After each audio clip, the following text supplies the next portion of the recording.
तो हम नॉलेज कैसे ग्रहण करें, ये उनका प्रश्न है।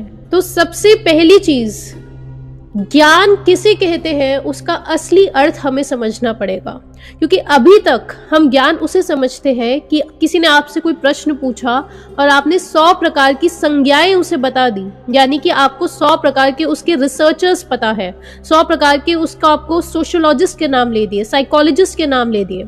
इनफैक्ट हम आपको बहुत ही सीक्रेट ट्रिक्स बताते हैं जो आईएएस के स्टूडेंट्स होते हैं, वो उन्हें सिखाई जाती है कि आप जब आईएएस के मेंस के एग्जाम्स दे रहे हैं, अगर आप सोशियोलॉजी आपका ऑप्शनल है, तो आपको किस प्रकार से अपने आंसर्स फ्रेम करने होते हैं, वो ट्रिक्स बच्चों को सिखाई जाती है। उन ट्रिक्स में ये होता है कि कोई भी प्रश्न आपसे पूछा गया है, अब आपको एग्जामिनर को दिखाना है आपको बहुत नॉलेज है उस प्रश्न की, तो बस एक शब्द लीजिए और उस शब्द से आप 4 प्रकार के थिंकर्स के नाम लिख दीजिए जवाब में, और आपको आंसर्स के मार्क्स मिल जाएंगे।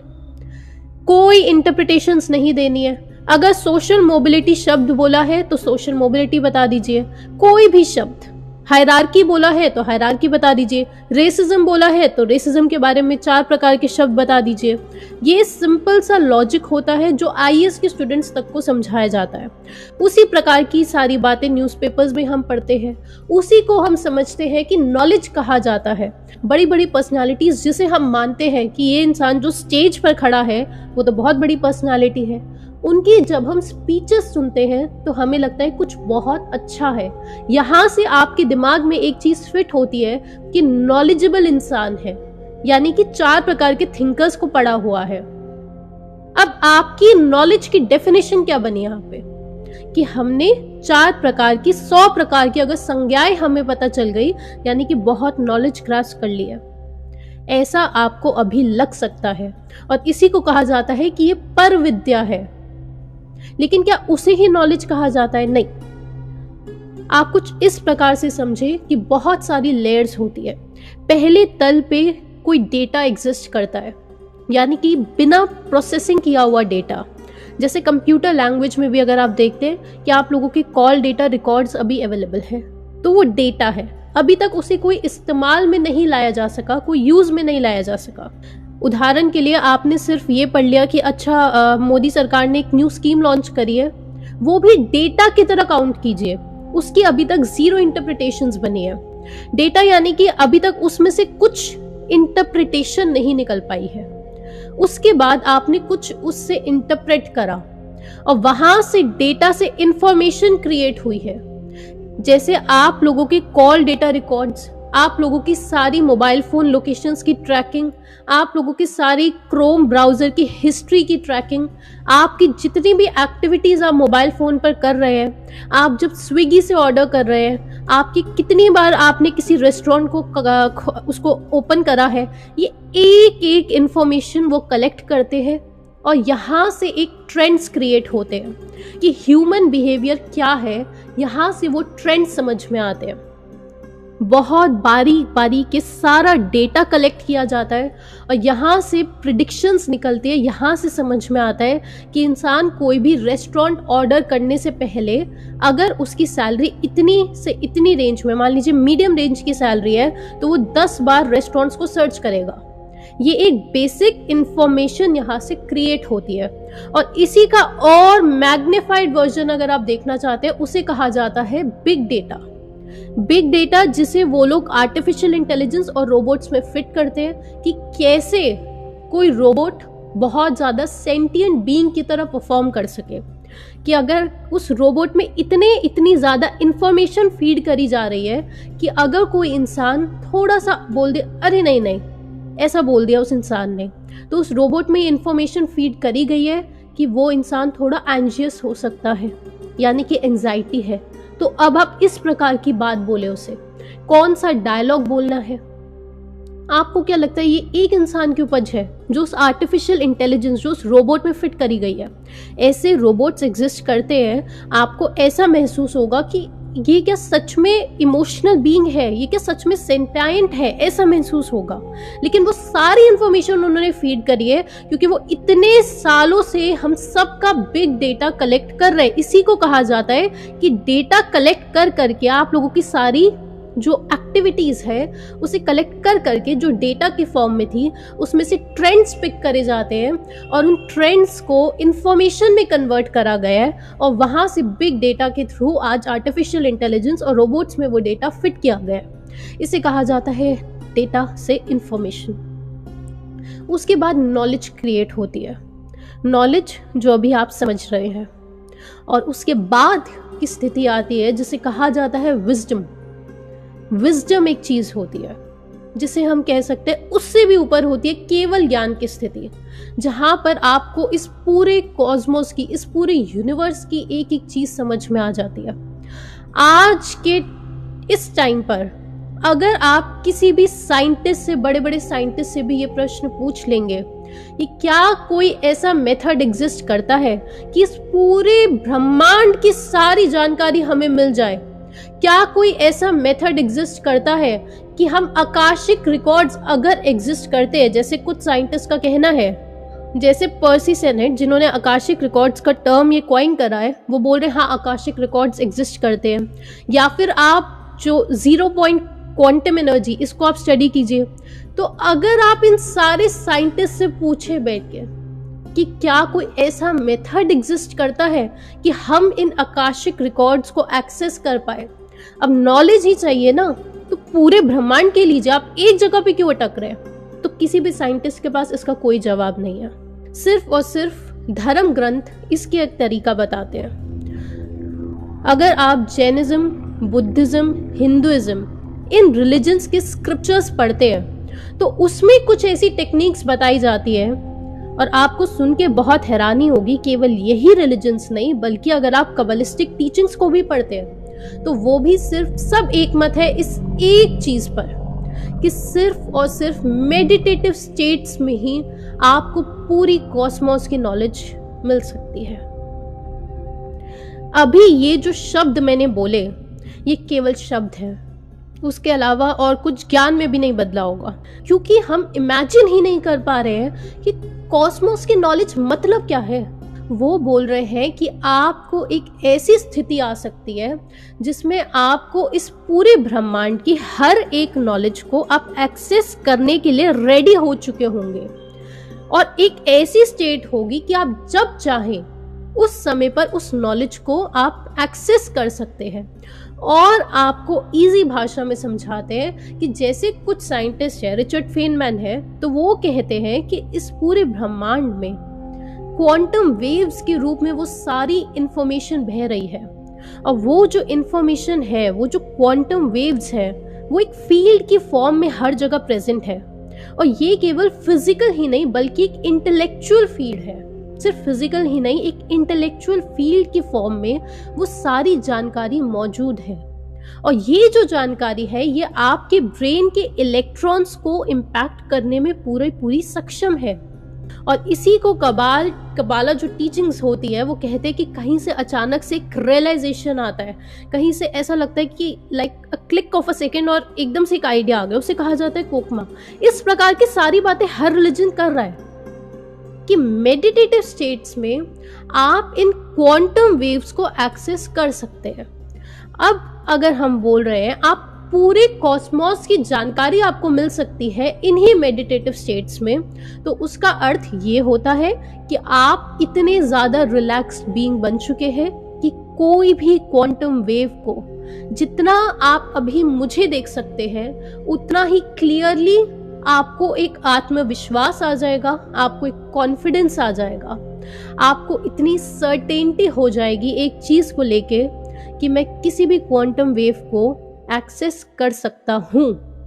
ये स्थिति आ जाती है, ऐसा धर्म ग्रंथ कहते हैं। और इसी को समझाने के लिए एक बहुत ही ब्यूटीफुल सूफी स्टोरी है।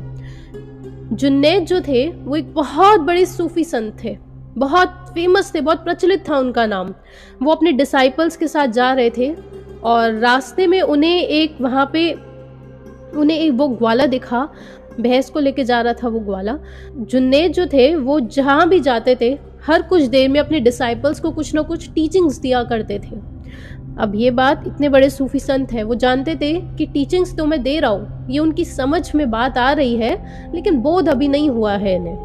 तो वो टीचिंग्स देते थे, लेकिन फिर भी, और उनके टीचिंग्स देने का कुछ अलग ही तरीका था। तो जहाँ उन्होंने ग्वाला देखा, उन्होंने बोला अपने सारे डिसाइपल्स को, इस ग्वाले को घेर लो। और ग्वाला भी खुश कि अरे वाह, जुनैद ने मुझे घेर लिया है, अरे वाह। ग्वाले ने बोला अरे मैं रेडी हूँ, आप बताइए क्या करना है। और वो बड़ा क्यूरियस हो गया कि मुझ पर कोई एक्सपेरिमेंट होने वाला है। जुनैद ने वहाँ पे खड़े हर एक डिसाइपल से और उस ग्वाले से एक प्रश्न पूछा कि आप मुझे बताओ कि इस समय पर ये जो भैंस है ये उस ग्वाले से बंधी हुई है या फिर ये ग्वाला भैंस से बंधा हुआ है। हर डिसाइपल से अलग अलग करके ये प्रश्न पूछा गया। अब लाजमी है, सबने जवाब दिया कि अरे ये तो भैंस बंधी हुई है ग्वाले से, ग्वाला तो मास्टर है, वो जब चाहे उस भैंस को छोड़ सकता है। तो वो सारे लोगों ने बोला भाई हाँ, इंसान तो मास्टर होता है। जुनैद ने बोला कि अब तुम्हें मैं एक मैजिक दिखाता हूँ। उसने सिजर ली और वो जो रस्सी थी जिससे ग्वाले ने पकड़ा हुआ था उस भैंस को, उसने वो रस्सी काट दी, नाइफ से वो रस्सी काट दी। जैसे ही वो रस्सी कटी, बिल्कुल क्या हुआ होगा आप समझ गए होंगे, वो जो भैंस थी वो भागने लगी पीछे की तरफ। और वहां जैसे ही भैंस भागी, वो ग्वाला भी उसके पीछे पीछे भागा कि अरे ये क्या कर दिया। साथ में वो इतना चीखा चिल्लाया जुनैद पर कि मैं सोचता था इतने बड़े सूफी संत हो तुम, ये क्या कर दिया, मेरी भैंस भगा दी तुमने। और वो उसके पीछे पीछे भाग रहा। जुनैद वहां खड़े रहे। अब उन्होंने डिसाइपल से पूछा, अब मुझे बताओ कि कौन किससे बंधा हुआ था, क्या वो ग्वाला उस भैंस से बंधा हुआ था या वो भैंस उस ग्वाले से बंधी हुई थी। सब देख पा रहे हैं कि वो जो भैंस है वो फ्रीडम चाहती थी और फ्रीडम उसे मिल गया। वो कभी भी उस ग्वाले से बंधी नहीं हुई थी। सेंसेस से जब आप देखते हो पहली बार में, तब हमें लग सकता है कि हाँ, शरीर के तल पर तो लगेगा कि वो जो भैंस है वो बंधी हुई है, लेकिन अंतर मन से वो सिर्फ और सिर्फ फ्रीडम चाह रही थी और वो फ्रीडम उसे मिल गई थी। और इसी को कहा जाता है मन का तल। हमने अपने लिए ही कंस्ट्रेंट्स क्रिएट कर रखे होते हैं और अपने माइंड को हर जगह हम बीच में लेके आते हैं। यही सबसे बड़ी ऑब्स्ट्रक्शन है नॉलेज को एक्सेस करने में, वो है हमारा माइंड। उस माइंड को कैसे तोड़ा जाए। अलग अलग शब्द इस्तेमाल होते हैं कि आप एक ऐसी स्थिति पर आ जाएंगे जहां पे आपको सारी अपनी कंडीशनिंग दिखने लग जाएगी, यानी कि माइंड टूटने लग जाएगा, आप मन के तल से ऊपर आ जाएंगे। वो कैसे होगा? वो सिर्फ और सिर्फ तब होगा जब आप इतनी ज्यादा बारीकी में क्लैरिटी ऑफ थॉट्स आ जाएगी। वो असली नॉलेज होती है। और वो क्लैरिटी कैसे आती है? वो क्लैरिटी करने का सिर्फ एक ही मार्ग है। ये नहीं कि 1000, 10,000, 20,000 बातें पढ़ लीजिए, नहीं, वो नॉलेज नहीं है और वो विजडम तो बिल्कुल भी नहीं है। एक चीज पर इतना विचार कर दिया कि अब पूरा वो उसी से पूरा ब्रह्मांड आपके लिए खुलेगा, क्योंकि सब कुछ कनेक्टेड है। आप सिंपल से यहाँ पे समझिए कि गौतम बुद्ध, उनके टीचर कौन थे? उन्होंने तो किताबें नहीं पढ़ी। जो बुद्धिज्म, जो पूरा रिलीजन है, उसमें आप कॉस्मोलॉजी को स्टडी कीजिए तो आपको पता चलेगा जैनिज्म में भी, बुद्धिज्म में भी इतनी ज्यादा डिटेल्स बता रखी है कि ये नहीं है कि 7 स्वर्ग होते हैं, 7 नरक होते हैं, कि मध्यम लोक होता है, तिरंज गति होती है, नहीं। ये तक बता रखा है जैनिज्म में कि 7वां जो नर्क है, पहला नर्क है, उसमें भी 7 लेवल्स है। पहले में रत्न प्रभा है। इतनी ज्यादा डिटेल्स है कि उसके पूरे पूरे डिस्टेंस बता रखे कि इतने योजन है। वो कहाँ से आई होगी नॉलेज, और क्या हमें मिल सकती है? एकदम लेटेस्ट एग्जाम्पल आपको बताते हैं। रामकृष्ण, अगर आप उनकी ग्रंथ पढ़ते हैं, क्योंकि उनके जो डिसाइपल्स थे उन्होंने पूरी ग्रंथ लिखी है, क्योंकि वो रामकृष्ण के साथ रहते थे, तो आप समझ लीजिए कि रामकृष्ण के ऊपर एक कैमरा फिट हो रखा है। अब रामकृष्ण की सारी एक्टिविटीज उनका वो डिसाइपल लिखे जा रहा है एक किताब में। तो इतनी ज्यादा बारीक डिटेल्स आपको समझ में आएंगी रामकृष्ण के बारे में, और आपको भी महसूस होगा कि कुछ तो डिवाइन पावर्स है। लेकिन उन्होंने तो किताबें नहीं पढ़ी थी, तो उन्हें कहां से आया वो ज्ञान? और आपको एक और बहुत ही इंटरेस्टिंग बात बताते हैं, इस पर जरूर विचार कीजिएगा। रामकृष्ण जो थे वो मां काली के बहुत बड़े भक्त थे। कहा जाता है कि रामकृष्ण ऐसी स्टेज पर थे कि शुरुआत में वो इतना ज्यादा, क्योंकि भक्ति में इंसान बहुत रोता है, हमें वो दिखने में लगता है कि बहुत आंसू बह रहा है, लेकिन वो उसके इमोशंस होते हैं। इनफैक्ट गुरुद्वारे में अगर आप जाते हैं वहां पे तो बहुत कॉमन ये साइट है, इतना ज्यादा भावुक हो रखे हैं कि वो उनके आंखों से आंसू आ रहे हैं। तो रामकृष्ण बहुत रोया करते थे माँ काली के सामने, और एक दिन उन्होंने माँ काली के सामने जिद पकड़ ली कि माँ, अगर तूने मुझे अपना असली स्वरूप नहीं दिखाया तो आज मैं अपना ये गर्दन काट दूंगा, ऐसा उल्लेख है। तो वो कहते हैं कि उस दिन मुझे माँ काली का असली स्वरूप दिखा। रामकृष्ण माँ काली की पूजा करते हैं, पूरी एक एक रिचुअल परफॉर्म करते हैं, और वो कहते हैं कि जिस दिन माँ काली का मुझे असली स्वरूप दिखा, उस दिन मुझे एक बहुत इंपॉर्टेंट चीज समझ में आई, और वो ये है कि वो माँ काली जो है वो मेरे अंदर बसती है। अहम ब्रह्मास्मि जो हम पढ़ते हैं, रिचुअल्स परफॉर्म कर रहे हैं कोई इंसान, भक्ति मार्ग से कोई इंसान ये बात बोल दे कि वो भगवान मुझ में ही बसता है, क्योंकि अभी तो भक्ति मार्ग पे है, पूजा कर रहे हैं, एक मूर्ति है, तो हम नहीं इमेजिन कर पा रहे हैं कि वो बोल दे ये माँ काली तो मेरे अंदर ही बस रही है। लेकिन रामकृष्ण ने ये बात बोली, और रामकृष्ण के इतने बड़े, सबसे बड़े स्टूडेंट स्वामी विवेकानंद ने वेदांता स्कूल शुरू करा था। वेदांता में नो आइडल वर्शिप, जीरो, कोई मूर्ति पूजा नहीं होती। तो सोचिए कहां से आया होगा ये ज्ञान। क्या आइडल वर्शिप करनी चाहिए या नहीं करनी चाहिए ये मुद्दा नहीं है, बल्कि यहाँ पे आपको इस चीज पर विचार करना चाहिए कि रामकृष्ण की ऐसी कौन सी स्टेट्स होंगी कि वो पूजा करते हैं, रोज सुबह उठ जा रहे हैं, ब्रह्म मुहूर्त में उठ के माँ काली की पूजा कर रहे हैं, और एक दिन उन्हें ज्ञान हो जाता है वो माँ काली मेरे अंदर ही बसती है। और उनके डिसाइपल्स कहते हैं कि हमें वो डिवाइन पावर्स हर समय महसूस होती है, जब हम उनके आसपास बैठते हैं, उनकी बातों में, उनके एक्शंस में, हर चीज़ हमें महसूस होती है। तो वो कहते हैं कि एक दिन रामकृष्ण जो थे वो माँ काली के चरणों पर फूल चढ़ाकर आए, उसके बाद वो घर वापस आए और फिर वो बहुत रोए। उन्होंने बोला, माँ क्या मैं कमज़ोर पड़ चुका हूँ? ये उनके शब्द उनके डिसाइपल ने बुक में लिखा है कि माँ क्या मैं कमज़ोर पड़ चुका हूँ, आज दोबारा से मैं वो रिचुअल्स क्यों परफॉर्म करने जा रहा हूँ? क्या तुम मुझसे अलग हो रही हो माँ? ये माँ काली को रामकृष्ण बोल रहे हैं।